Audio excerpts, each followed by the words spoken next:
আসসালামু আলাইকুম প্রিয় শিক্ষার্থী সবাইকে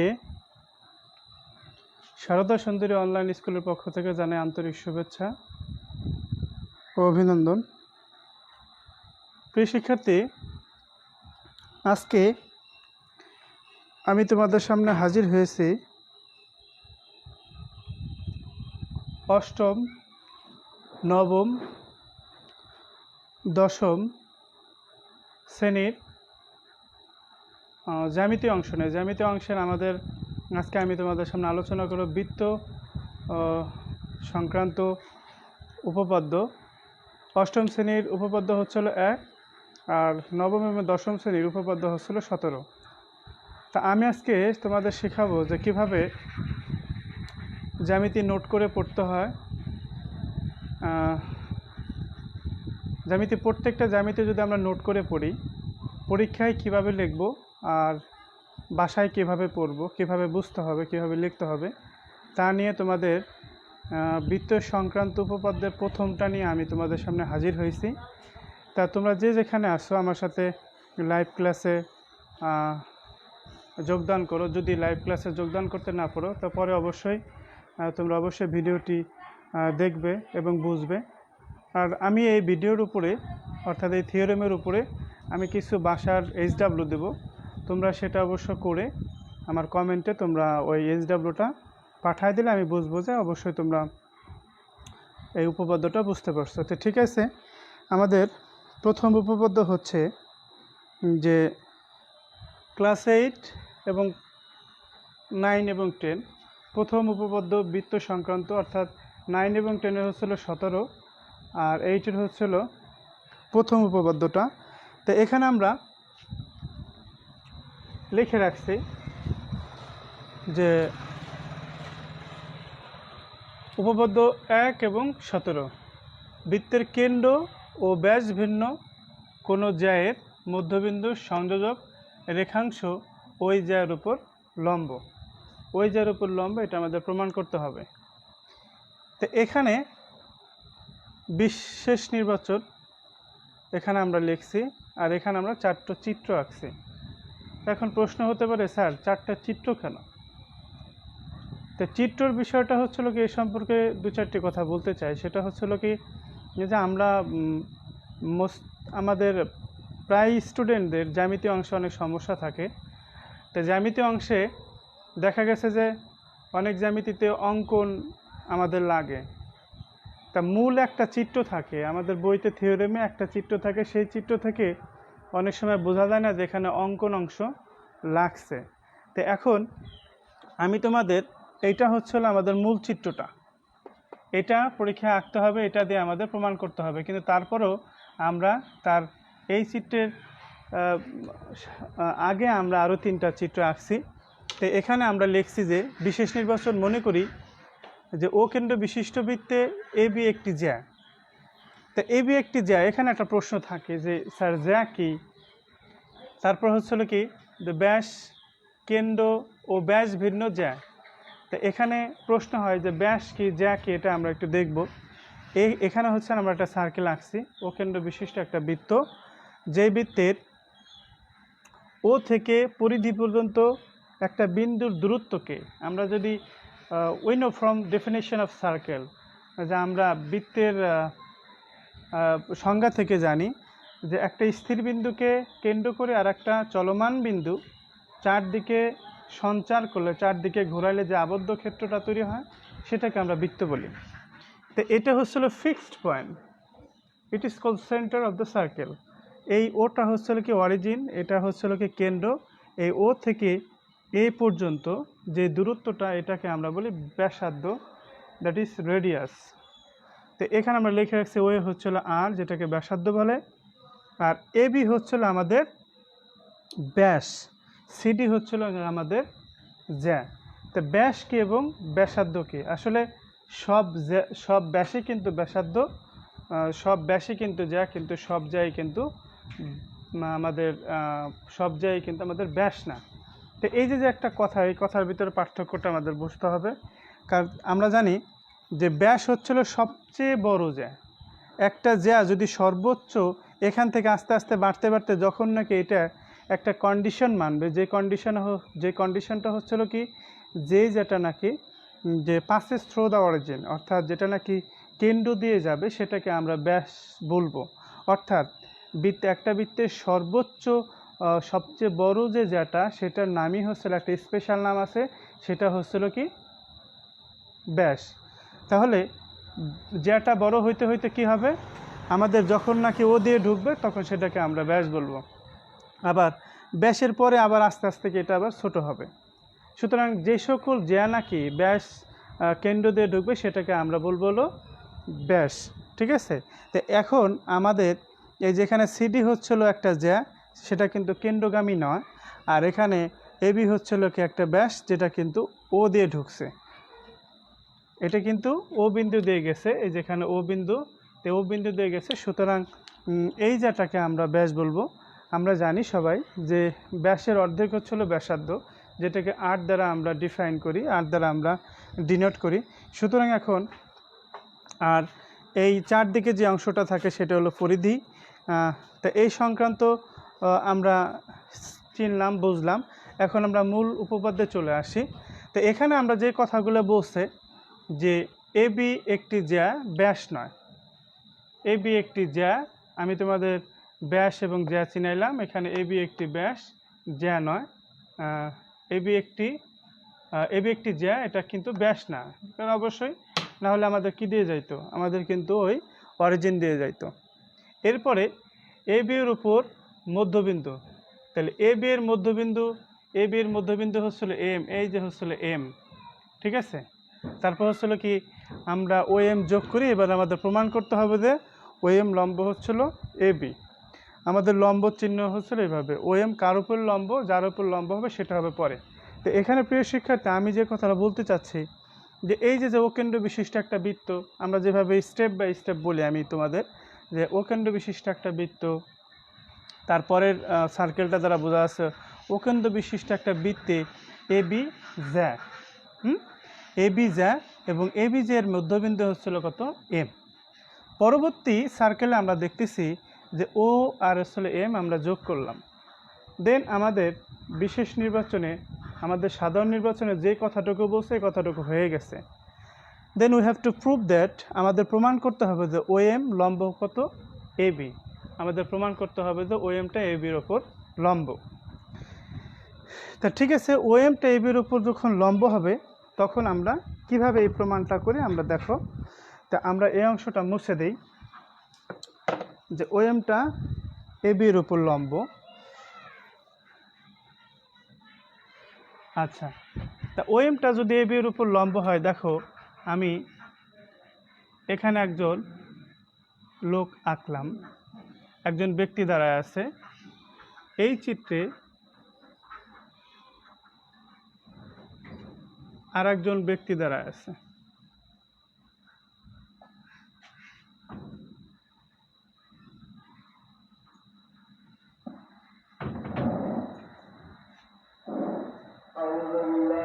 দুই চিত্রেই কিন্তু একজন ব্যক্তি, ধরে নেই যে মূল বিন্দুতে কি দাঁড়ায় আছে, যে আমরা দুই চিত্র থেকে দেখতেছি একটা ব্যক্তি মূল বিন্দুতে দাঁড়ায় আছে, কিন্তু এই ব্যক্তিটা এইদিকে কিন্তু বাঁকা হয়ে দাঁড়াইছে, এইদিকে কিন্তু ঝুঁকে দাঁড়াইছে, এই ব্যক্তিটা এইদিকে ঝুঁকে দাঁড়াইছে, এই ব্যক্তিটা ঠিক মূলবিন্দু বরাবর খাড়া হয়ে দাঁড়াইছে। সুতরাং এটাই আমাদের কিন্তু প্রমাণ করতে হবে। তার মানে একজন ব্যক্তি, অর্থাৎ একটা রেখা যে ঠিক সোজাসুজি হয়ে আছে, দাঁড়ায় থাকাটা হচ্ছিল লম্ব। যে এখানে আমাদের ও এম কার উপরে আছে, এবি এর উপরে, এবি এর উপর দাঁড়ায় আছে, এটা আমাদের প্রমাণ করতে হবে। তো এবি এর উপর যখন দাঁড়া আছে এটা আমাদের প্রমাণ করতে হবে, তখন আমরা কি করব? তো যখন দাঁড়া আছে, প্রথম কথা হচ্ছিল কি, এই কোণ আর এই কোণ কি আমাদের সমান করতে হবে, এই কোণ আর এই কোণ সমান করতে হবে। যদি সমান হয়ে যায়, দেন আমাদের নেক্সট অংশ হচ্ছিল প্রমাণ করতে হবে কি, অবশ্যই যদি এই কোণটা 90 ডিগ্রি হয় আর এই কোণটা যদি 90 ডিগ্রি হয়, তাহলে বুঝতে হবে ও এমটা এদিকে ঝুঁকে দাঁড়ায় নাই, ডানে ঝুঁকে দাঁড়ায় নাই, বামে ঝুঁকে দাঁড়ায় নাই, ও শুধু মাঝ বরাবর লম্ব হয়ে দাঁড়ায় আছে। যখন নাকি এই কোণ আর এই কোণ সমান এবং ওই কোণের মান যদি 90 ডিগ্রি হয়, দেন আমাদের এটা হচ্ছে সাফিসিয়েন্ট কন্ডিশন, আমাদের প্রমাণ করা যথেষ্ট হবে যে এটা কি, যে আমাদের ওএমটা হচ্ছিল এবি এর উপর লম্ব। তো এখানে আমাদের ওএমটা এবি এর উপর লম্ব আমাদের প্রমাণ করতে হবে। তা প্রিয় শিক্ষার্থী, আমারই প্রিভিয়াস একটা ক্লাসে আমি সর্বসম হওয়ার শর্ত শিখাইছিলাম। তা এখন এই কোণ আর এই কোণ যদি সমান করতে হয়, তো এ নিয়ে আমরা একটা দুইটা ত্রিভুজ তৈরি করলাম, ঠিক আছে। ও এ যোগ করলাম, কি যোগ করলাম, ও এ যোগ করলাম এবং এবি যোগ করলাম। আমরা যেটা বলি, যখন মূল চিত্রের সাথে বাড়তি কোনো অংশ যোগ করে প্রমাণ করার স্বার্থে যখন মূল চিত্রের সাথে বাড়তি কোনো একটা জিনিস যুক্ত করা লাগে, সেটাকে আমরা অঙ্কন বলি। এই অঙ্কনটা আমরা এখানে লিখছি যে ও কমা এ এবং ও কমা বি, এটা আমরা যোগ করি। কেননা আমরা দেখলাম যে এই ত্রিভুজের একটা কোণ হচ্ছিল ও এম এ, আর এই ত্রিভুজের একটা কোণ হচ্ছিল কত, ও এম বি এবং ও এম এ। যদি এই দুটা কোণকে সমান করতে হয়, তার মানে আমরা কি করব, যদি সমান করার উদ্দেশ্যে আমরা এখানে দুইটা ত্রিভুজ তৈরি করছি, যেইটা ত্রিভুজের একটা পার্ট হচ্ছিল কি, যে এই কোণ আর এই কোণ। সুতরাং এই কোণ আর সমান করার জন্য আমাদের উদ্দেশ্য হচ্ছিল কি, যদি আমরা পুরো ত্রিভুজ দুটাই সর্বসম করি, যে ত্রিভুজ দুটো সর্বসম করার মানেটা হচ্ছিল কি, একটা ত্রিভুজ আর একটা ত্রিভুজের সাথে হুবহু মিলে যাবে। যদি হুবহু মিলে যাবে, দেন আমরা বলতে পারি এর এভরিথিং, একটা ত্রিভুজের এভরিথিং অন্য একটা ত্রিভুজের এভরিথিংয়ের সাথে পুরোপুরি কোয়েনসাইড, অর্থাৎ মিলে যাবে। সুতরাং এই সেন্সে আমরা এই ত্রিভুজের এই কোণটা এবং এই ত্রিভুজের এই কোণটা সমান করার উদ্দেশ্যে আমরা দুইটা ত্রিভুজে কি করব, সর্বসম করব। এই ত্রিভুজের সর্বসম করার থেকে আমরা কিন্তু এই 3 নম্বর চিত্র থেকে দেখতেছি যে বিশেষ নির্বাচন পর্যন্ত আমাদের যা বলছে, বিশেষ নির্বাচন এবং সাধারণ নির্বাচন এই কথাটুকু বলছে। আমাদেরকে যখন প্রমাণ করব, আমরা সর্বসম হওয়ার শর্ত থেকে প্রমাণ করব। কিসের সর্বসম হওয়ার শর্ত থেকে? ত্রিভুজের সর্বসম হওয়ার শর্ত থেকে প্রমাণ করব। তো ত্রিভুজের সর্বসম হওয়ার শর্ত থেকে যদি আমাদের প্রমাণ করা লাগে, তার মানে আমাদেরকে ত্রিভুজ যদি না হয়, তাহলে তো আমরা ত্রিভুজের শর্ত তো পূরণ করতে পারি না। তার জন্য এই ত্রিভুজটাকে আমরা কি করলাম, একটা ত্রিভুজ তৈরি করলাম। ও এ করলে ও এম এ একটা ত্রিভুজ হলো, আর অভিযোগ করলে ও এম বি একটা ত্রিভুজ হলো। এখন প্রিয় শিক্ষার্থী, আমরা এখন প্রমাণে চলে আসি যে আমাদের উদ্দেশ্য হচ্ছিল কি, ওই কোণ দুটো সমান করার জন্য আমরা দেখো এখানে লিখছি যে ত্রিভুজ ও এ এম ও ত্রিভুজ ও বি এম এর মধ্যে কি কি জিনিসগুলো সমান, ঠিক আছে। তা আমরা কিন্তু অবশ্যই সর্বসম হওয়ার, আমি আমার ক্লাসে আমার একটা ভিডিওতে আমি দিছি যে একটা ত্রিভুজ আর একটা ত্রিভুজের সাথে 4 প্রকারের সর্বসম হয়। তাহলে একটা অনলি সমকোণী ত্রিভুজের ক্ষেত্রে একটা শর্ত, অর্থাৎ একটার দুইটা বাহু অন্য একটার দুইটার বাহু যদি সমান হয়, দেন ত্রিভুজ দুটো সর্বসম। আর এমনি জেনারেল ত্রিভুজের ক্ষেত্রে আমরা 3টা শর্ত জানি। তার ভিতরে হচ্ছিল কি, যে একটা ত্রিভুজের 3 বাহু যদি অপর একটা ত্রিভুজের 3 বাহু যদি সমান হয়, দেন ওই দুটো ত্রিভুজ পরস্পর সর্বসম হবে। তো সেক্ষেত্রে দেখো, আমরা যদি বলছি সেন্স, যেহেতু এমটা হচ্ছিল এ বি এর মধ্যবিন্দু, এমটা কি এ বি এর মধ্যবিন্দু, আমরা যখন পরীক্ষার সময় লিখব তখন এই চিত্রটা দিয়ে আমরা প্রমাণ করব। আর যখন বাসায় নোট করব, যে আমি যেহেতু থিওরেমটা ভালোভাবে বুঝতে পারি, সেই কারণে আমাদের এই 4টা চিত্র আঁকতে হবে। তুমি ইচ্ছা করলে আরও যদি 2-1টা বৃত্ত যদি আঁকা লাগে তোমার বোঝার জন্য, তাহলে তুমি একে নোট করে রাখতে পারো, ঠিক আছে। আচ্ছা, তাহলে ত্রিভুজ ও এ এম ও ত্রিভুজ ও বি এম, দেখো এই জিনিসের ভিতর কী কী ডেটা আমাদের সমান আছে। এম সমান সমান বি এম, এটা আমরা লিখতে পারি। সেন্স আমরা জানি যে এম হলো মধ্যবিন্দু, যদি এম মধ্যবিন্দু হয় তাহলে এ অংশ আর সমান সমান কত হবে, এ অংশ। মনে করো এ বি হচ্ছিল 10 সেন্টিমিটার, তাহলে যদি মধ্যবিন্দু এম হয় তাহলে এই পাশে 5 সেন্টিমিটার, দেন ওই পাশে 5 সেন্টিমিটার। তা তোমরা তো অবশ্যই জানো 5 সমান সমান 5, অর্থাৎ 5 ইকুয়াল টু 5 অবশ্যই হবে, সেই কারণে এটা আমাদের সমান। আর ও এ সমান সমান কত, ও বি। কারণ আমরা জানি যে যদি একটা বৃত্তের অনেকগুলো ব্যাসার্ধ থাকে, সবগুলা ব্যাসার্ধ একই হবে, সবগুলো ব্যাসার্ধের লেন্থ একই। সুতরাং একই বৃত্তের ব্যাসার্ধ সবসময় একটাই থাকে, অনেকগুলো থাকলে সেগুলো পরস্পর সমান হবে। সুতরাং ও এর সমান সমান কত, ও বি। এটা একই বৃত্তের ব্যাসার্ধের কন্ডিশন থেকে আমরা এটা সমান বলতে পারি। এরপর দেখো যে আমরা এখানে ত্রিভুজ দুটো আঁকছি। তো দেখো যে ও এম এ এই ত্রিভুজটা আঁকতে কিন্তু আমাদের ও এম এর সাহায্য নেওয়া লাগতেছে, আবার ও এম বি এই ত্রিভুজটা আঁকতেও কিন্তু আমাদের ও এম এর কী নেওয়া লাগতেছে, ও এম এর সাহায্য নেওয়া লাগতেছে। আমরা যেরকম বলি যে একটা দেয়ালের দুই পাশে দুইটা রুম, দুইটা রুমের মাঝখানে একটা দেয়াল থাকে, অর্থাৎ দুইটা রুম পাশাপাশি দুইটা কম্বাইন রুমের একটা দেয়াল থাকে। যেরকম একটা দেয়াল থাকে মাঝখানে একটা দেয়াল দিয়ে যেরকম দুইটা রুম তৈরি হয়, ঠিক এরকম দুইটা ত্রিভুজের একটা কমন বাহু হচ্ছিল কত, সুতরাং ওএম। তা ওএম যদি ওএম আর ওএম কি, সুতরাং ওএম তো একটা বাহু, সুতরাং ওএম তো অবশ্যই ওএম এর সাথে মিলে যাবে, ওএম অবশ্যই ওএম এর সমান হবে। সে কারণে ওএম সমান কত, ওএম এটা কি সাধারণ বাহু। তা সুতরাং এইটা হচ্ছিল কি একটা ত্রিভুজ অন্য একটা ত্রিভুজের সাথে সর্বসম হওয়ার কন্ডিশন। সেই কন্ডিশনের ভিতরে আমরা বলছিলাম একটা ত্রিভুজের তিন বাহু অপর একটা ত্রিভুজের যদি তিন বাহু যদি সমান হয় তাহলে ত্রিভুজ দুটো কি সর্বসম। সুতরাং হ্যান্স আমরা লিখতে পারি যে ত্রিভুজ ও এ এম সর্বসম ত্রিভুজ ও বি এম। তাহলে এখন আমাদের দরকার কি, যেহেতু এই ত্রিভুজ দুটো সর্বসম, দেন আমরা লিখতে পারি কি এই সব কিছু সমান। কিন্তু সব কিছু সমান, সব কিছু তো লেখাটা তো আননেসেসারি। আমাদের নেসেসারি কতটুকু, আমাদের নেসেসারি হচ্ছিল কি যে কোণ ও এম এ সমান কত কোণ ও এম বি, এটা আমাদের দরকার। কারণ এটার কথা আমি বলছি যে এই কোণ আর এই কোণ কী হতে হবে, সমান হতে হবে।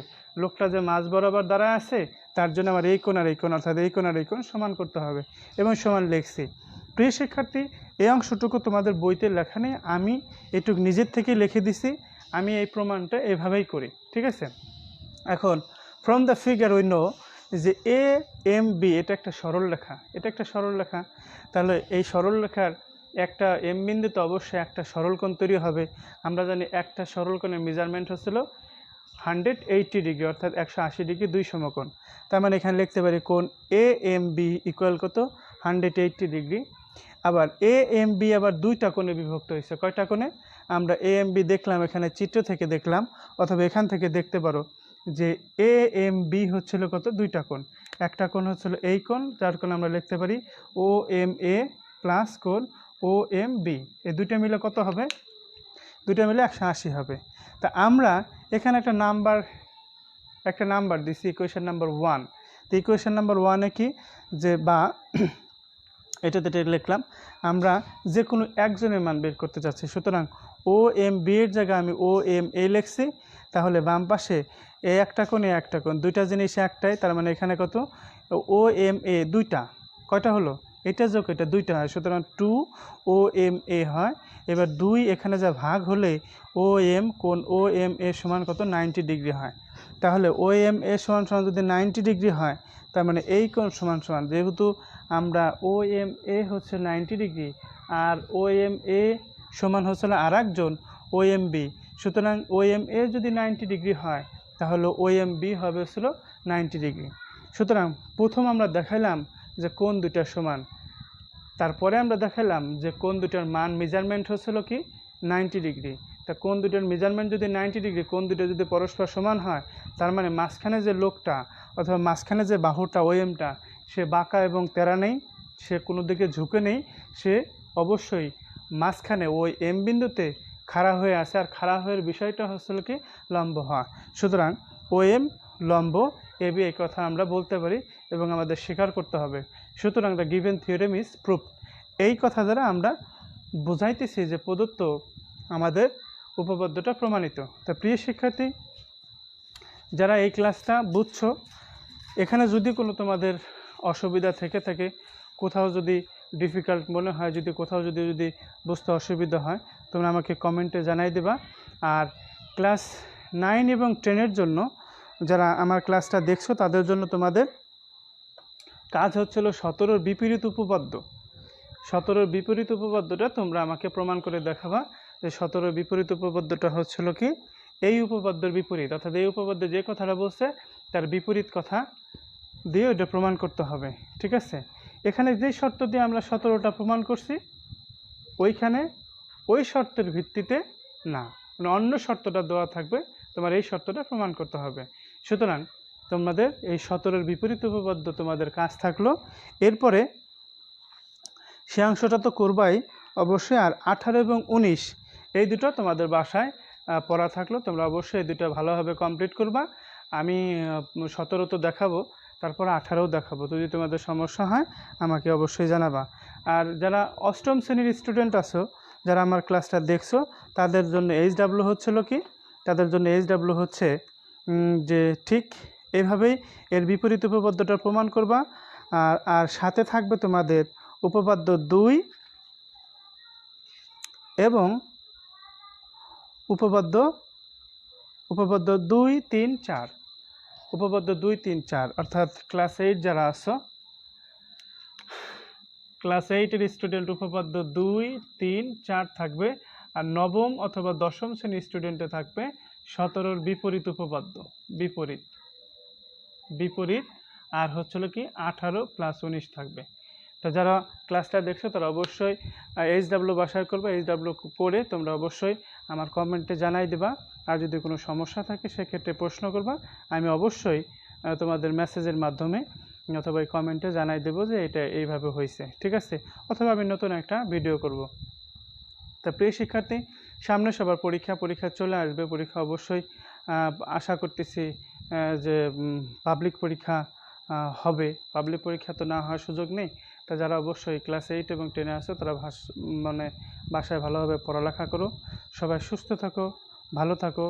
আগামী ক্লাস আবার যেন নতুন একটা বিষয় নিয়ে তোমাদের সাথে নতুন একটা বিষয় নিয়ে হাজির হতে পারি। সেই পর্যন্ত আমার জন্য দোয়া করবা। সবাই ভালো থাকবা। আল্লাহ হাফেজ। আসসালামু আলাইকুম।